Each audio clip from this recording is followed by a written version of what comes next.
নমস্কার, আমি প্রিয়াঙ্কা। আমার চ্যানেলে আপনাদের সবাইকে স্বাগত জানাই।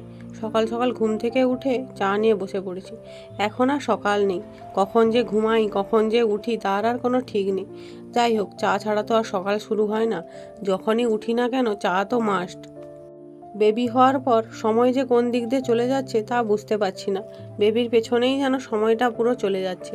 উঠে তারপরে বেবির জিনিসগুলো গুছিয়ে নিচ্ছি। সারাদিন মা জামা কাপড় ধোয় আর আমি গুছাই। কত যে জিনিসপত্র বেরোয় তার আর কোনো ঠিক ঠিকানা নেই। সারাদিন মা ধুতেও আছে আর আমি গুছোতেও আছি। আর একটা ইম্পর্ট্যান্ট কাজ, এই রেগুলেটর। উফ, আমাদের এখানে কারেন্টের যা প্রবলেম তা আপনাদের বলে বোঝাতে পারবো না। সারা দিন ভোল্টেজ আপ ডাউন হচ্ছে আর আমি সারাদিন ওই রেগুলেটরের কাছেই থাকি। কখন বেড়ে যাচ্ছে তো স্পিড কমাচ্ছি, কখন কমে যাচ্ছে তো বাড়াচ্ছি। এটা হচ্ছে আমার একমাত্র প্রধান কাজ এখন।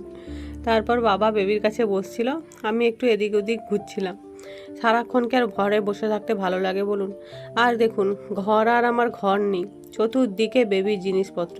বাইরে বৃষ্টি হচ্ছে তাই মা সব কিছু ফ্যানের কাছে দিয়ে গেছে জিনিসপত্র শোকানোর জন্য। তারপর একটা পার্সেল এসেছিলো, সেটাই বাবা নিয়ে আসলো।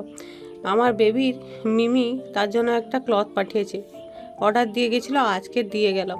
তার মিমি যে তার জন্য কত জিনিস পাঠাচ্ছে তার আর কোনো নেই ঠিক। এটা খুব প্রয়োজনীয় জিনিস, কোয়ালিটিটাও বেশ ভালো, বেবির জন্য বেশ ভালোই হয়েছে।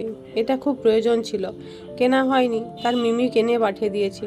দেখুন এইটা, বাবা এটা বের করে রোদে শুকিয়ে আবার ডেটল জল দিয়ে ধোবে, দিয়ে তারপর বেবির কাছে ব্যবহার করা হবে। জিনিসটার কোয়ালিটিটা বেশ ভালো। সেদিন বেবিকে চেক আপ করানোর জন্য একটা ডাক্তার কাছে নিয়ে গেছিলাম। কি ভিড় সেখানে! আর সেদিন গরমটাও বেশ ছিল, তাই সেদিনের ভিডিও। আর শুধু বাচ্চা, খুব ভিড় ছিল সেদিন। বসে আছি আমরা, আর শুধু বাচ্চা বাচ্চা হয়েছে। এখন দেখছি সেখানেই যাচ্ছি শুধু বাচ্চা। অবশ্য বাচ্চার ডাক্তারের কাছে বাচ্চাই তো আসবে, এটাই স্বাভাবিক। দেখুন, আমি বসে আছি, প্রায় 2 ঘন্টা বসিয়ে ডাক্তার দেখালাম।